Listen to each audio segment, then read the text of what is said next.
Lipid profile है, cholesterol, body fat, जिसको हम गुड फैट्स बोलते हैं, वो ज़्यादा रहें और बैड फैट्स कम, और दिल की आपकी जो सेहत है वो अच्छी रहे, तो इसका इस्तेमाल जो है वो लिमिट करें। और दूसरा जो ब्लड प्रेशर के पेशेंट्स हैं वो खास तौर पर जो दिल के मरीज हैं उनके लिए तो खास तौर पर ये मना है कि आप इससे दूर रहें। कुर्बानी का गोश्त सिर्फ एक नेमत ही नहीं बल्कि मोहब्बत, इसार और शुक्र का इजहार भी है, और इस नेमत को सही तरीके से इस्तेमाल करना भी हमारी जिम्मेदारी है।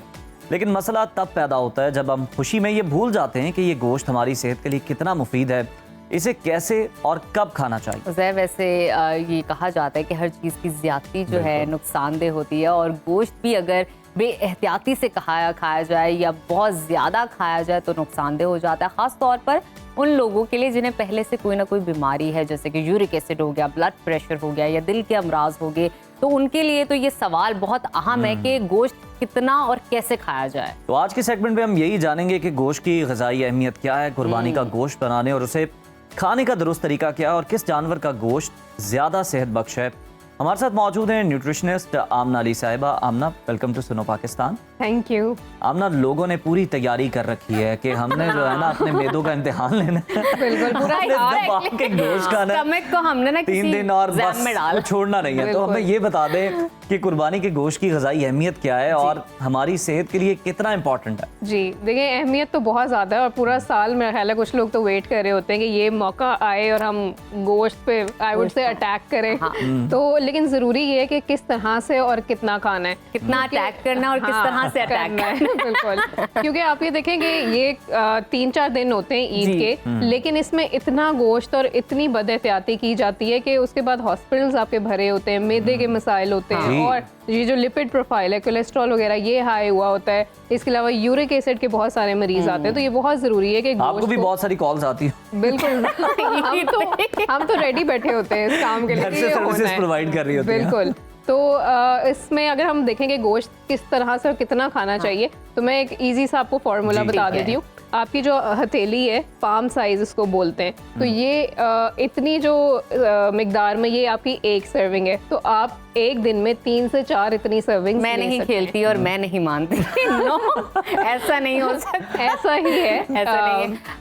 अच्छा, ये आपने बताया एक टाइम की या पूरे एक दिन की आप बता रही हैं? ये एक सर्विंग है। अच्छा, लेकिन आप लेकिन आप 3 से 4 ये वाली सर्विंग। अब ना ये आप गलत कर रही हैं। देखिए, हमने नट्स का सुना था कि हैंडफुल ऑफ नट्स होना चाहिए। जरा आपने मिस कर दी। उन्होंने कहा ये एक सर्विंग है, आप 4 और कर सकते हैं। 3 से 4 ले सकते हैं। इसमें ये कि आप अपना जो जायका है और वो लुत्फ भी ले सकते हैं गोश्त का, और आपकी सेहत भी। मैंने तो आपके फायदे के लिए बात की थी, आप अपनी हथेली देखें। हाँ, ये हथेली देखे और अपने इरादे देखे। उन्होंने 4 बोला, मैं 8 कर लूंगी, ये कर सकते हैं। हाँ, अगर आप चाहती हैं वेट गेन करना चाहती हैं तो फिर आप ये कर सकते हैं। Why not. वही जैसे कि मैंने मेरा स्टमक कभी-कभी मेरा साथ नहीं दे पाता। अच्छा, हम ना मुझे ये बताइए, जब हम गोश्त की बात करते हैं ना तो उसमें बहुत सारी टाइप्स आती हैं। उसमें ऊंट का गोश्त है, बकरे का गोश्त है, दुम्बे का गोश्त है, और इसके अलावा जो है जो जिसको कहते हैं वेड़ा कहते हैं, आई गेस, उसका भी गोश्त है। तो इसमें फर्क क्या होता है? मतलब इसमें से कोई ऐसा गोश्त है जिसमें यूरिक एसिड ज्यादा हाई होने के कम चांसेस हैं? अच्छा देखिए, हम कोई एक स्पेसिफिक ये नहीं कह सकते कि ये वाला जो एक स्पेसिफिक गोश्त है ये सब में बेहतरीन है। अच्छा, हर जो गोश्त की टाइप है ना, चाहे वो ऊंट का है, चाहे वो लैम्ब है, बीफ है, जो भी है, हर एक के अपने फायदे होते हैं, अपनी न्यूट्रिशनल वैल्यू होती है। अगर जैसे मैं बात करूँ कि जो लोग मसल ज़्यादा बनाना चाहते हैं या प्रोटीन की इंटेक उनको है, हमें ज़्यादा प्रोटीन चाहिए, तो लैम्ब बेहतरीन ऑप्शन है एज कम्पेयर टू मटन और बीफ। लैम्ब में ज़्यादा आपको प्रोटीन मिलेगी। लेकिन इसी तरह जो बीफ है उसमें न्यूट्रिएंट्स की बड़ी अच्छी मिकदार है, आयरन की बड़ी अच्छी मिकदार है, जिंक, विटामिन बी, ये न्यूट्रिएंट्स उसमें ज़्यादा हैं। तो कुछ लोग जो हैं वो जिस तरह खवातीन अक्सर आयरन डेफिशिएंसी का शिकार होती हैं, खून की कमी होती है, और उसकी सबसे बड़ी वजह यही होती है कि बीफ नहीं वो खा रही होती। आप मुस्कुरा रही हैं, आप भी इससे डील तो नहीं कर रही थी। खवातीन में अमूमन ना बहुत सारी चीज़ों की डेफिशिएंसी पाई जाती है क्योंकि वो जो है हमेशा गिवर होती है, लोगों को बांटती हैं, देती हैं। लेकिन एक मैं आपको अपने एक्सपीरियंस से बताऊं कि एक वजह जो है ना वो ये भी है कि वो चूजी भी बहुत होती है। हाँ, हमने चिकन खाना, हमने मटन नहीं खाना, स्मेल आ रही है, बीफ में स्मेल आ रही है। तो और अच्छा एक और आमना बहुत बड़ा है प्रॉब्लम कि वो बनाती है ना, तो बनाने से वो जो फूड का अरोमा है बिल्कुल वो ऑलरेडी उनका पेट भर देता है कि उन्होंने लगता है बहुत गोश्त खाया। वो गोश्त खाया नहीं होता, वो गोश्त बनाया और होता है, सूंगा होता है, सूंगा होता है। तो ऐसा लगता है आपका पेट भर गया। ये तो है, लेकिन फिर भी देखें हर चीज आपकी डाइट में थोड़ी थोड़ी होनी चाहिए, जिसको हम कहते हैं बैलेंस डाइट हो, वैरायटी वाली डाइट हो। तो अगर गोश्त का मुनासिब इस्तेमाल करें तो वो आपके लिए बहुत अच्छा आमना, कुछ लोग जो है ना वो कुर्बानी के गोश्त से भरपूर फायदा उठाना चाहते हैं, वो सिर्फ गोश्त तक महदूद नहीं रहते, वो ओजड़ी, कलेजी, जुबान, गुर्दे, दिल जैसे अज़ा, हाँ, इनकी क्या ये कितने बेनिफिशियल होते हैं आपकी सेहत के लिए, कितने मुफीद होते हैं?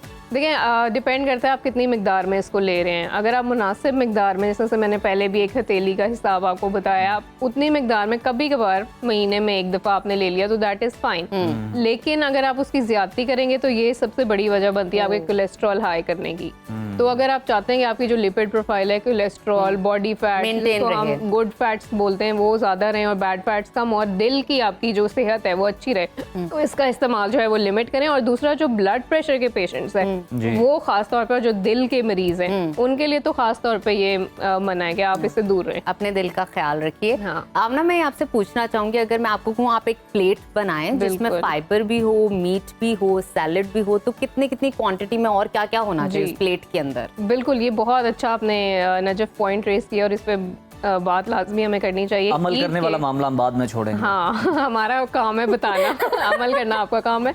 तो प्लेट आपकी ईद पे खास तौर पे जो होनी चाहिए, उसमें हाफ पोर्शन, क्योंकि गोश्त वाली ईद है, गोश्त तो खाना ही है, तो उसमें हम गोश्त की क्वांटिटी थोड़ी सी ज्यादा रखेंगे, यानी हाफ प्लेट आपकी जो है वो आप गोश्त उसमें रख सकते हैं। ठीक है। अब वो आप ग्रिल ले रहे हैं, बारबेक्यू ले रहे हैं, वो आपकी मर्जी है। उसके बाद क्वार्टर प्लेट आपकी जो है वो फल सब्जियों की होनी चाहिए, इसमें सैलेड है, ठीक है, वो आप लें। उसके साथ जो क्वार्टर प्लेट है वो आपकी रोटी या चावल, नान और मैदे वाली चीजें और वो जो फ्रोजन पराठे वो आप अवॉइड करें।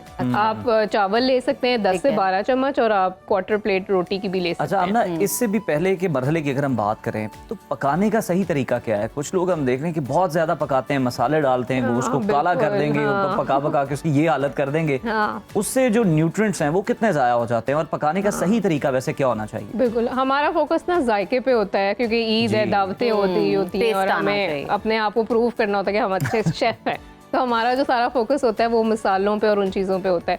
तो बेस्ट मैं आपको बताऊं तरीका जो गोश्त को खाने का है वो ग्रिलिंग है। आप ग्रिल करके जो खाएंगे वो बेस्ट है। अच्छा। लोग समझते हैं कि बारबेक्यू भी बहुत हेल्दी है, लेकिन बारबेक्यू के ऊपर वो आपने देखा होगा जो काले काले वो बन जाते हैं, उसको मिलार्ड रिएक्शन, एक केमिकल रिएक्शन होता है, तो वो कैंसर कॉजिंग होता है। तो अगर हम अक्सर मैंने देखा है लोग बारबेक्यू को बड़ा की वजह से आई गेस वो ज्यादा वो जो उसकी चर्बी है ना वो कार्सिनोजेनिक उसमें कन्वर्ट हो जाती है, यानी कैंसर कॉजिंग कंपाउंड्स में कन्वर्ट हो जाती है। तो बारबेक्यू जो है वो आप लिमिट करें।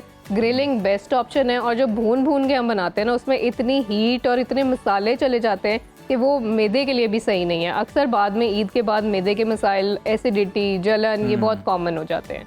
लेकिन अगर मसालों का कम इस्तेमाल किया जाए, जिस तरह के कुर्बानी के गोश्त के लिए ज्यादातर होता है कि आप नमकीन गोश्त बनाते हो जिसको आप लीमू के साथ निचोड़ के खाते हो, क्या बात है, वो अपने ही चर्बी के अंदर ऑयल बनता है और उसका मेरे हाल में मुतबादिल कोई नहीं। अच्छा, उससे एसिडिटी भी नहीं होती। अच्छा, मैं मजीद आपसे आमना जानना चाहूंगी, आपकी मौजूदगी का फायदा उठाऊंगी कि वो हज़रात जिस तरह आपके घर में बुजुर्ग भी होते हैं, अब उनको यूरिक एसिड भी है, उनको बीपी का भी इशू है, उनको हार्ट का भी इशू है, अब वो बेचारे इतने मजे मजे के खाने टेबल पे सजे हुए देखेंगे तो कहीं ना कहीं तो मन करेगा ना कि थोड़ा सा खा। तो उनकी प्लेट कैसी होनी चाहिए? बिल्कुल, उनको अपने आप को रोकना नहीं चाहिए। ईद का मौका है, उनकी भी ईद है ज़ाहिर है, और उनको एंजॉय करना चाहिए, खाना चाहिए, लेकिन उसमें कुछ एहतियात जो है वो भी साथ साथ लाजमी है देखनी। तो अगर उन्होंने जो यूरिक एसिड के या ब्लड प्रेशर के पेशेंट्स हैं, उन्होंने गोश्त खाना है तो वो खाएं, लेकिन एक तो ये कि जो हमारा सालन बनता है गोश्त का, वो एक होती है ग्रेवी यानी शोरबे वाला, और एक होता है जो मसाले वाला है, तो वो ग्रेवी वाला लें, क्योंकि उसमें पानी ज्यादा होगा तो कहीं ना कहीं वो जो मसाले हैं ना न्यूट्रलाइज हो जाएंगे, उतने नुकसानदेह नहीं होंगे, तो वो लें। और दूसरा, सलाद का इस्तेमाल लाजमी। ईद के दिनों में ना तो सलाद ऐसे लगता है कि जैसे हम पे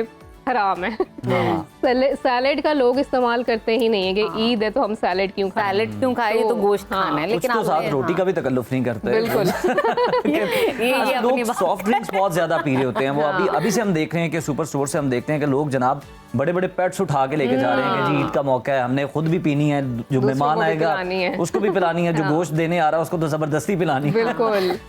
तो उसमें क्या करना चाहिए, उससे किस तरह से बचा जा सकता है? अच्छा, उसमें ये है कि आप क्योंकि ज़ाहिर है गर्मी भी है, ईद गर्मी की है और इसमें ज़ाहिर है कोई ठंडे मशरूब पीने का दिल भी करता है। तो ये तो हम किसी भी तरह से रिकमेंड नहीं करेंगे कि आप ये इस तरह की जो सोडाज हैं और ये ड्रिंक्स लें। अक्सर लोग डाइट सोडाज फिर जो भी है क्या लें वो भी ऐसा ले कुछ रहे हैं। ठंडा तो सा? उसमें बेहतरीन ऑप्शन जो है ना वो लीमू पानी है आपके पास। अच्छा, उसको नींबू बनाने का तरीका सिंपल सा है। लीमू आप डालें, पानी डालें ब्लेंडर में, आप चीनी उसमें बिल्कुल भी ना डालें, ओके। काला नमक वो डालें, पुदीना डाल लें और इसके साथ साथ आप जो है ना फिर इसको ब्लेंड कर लें।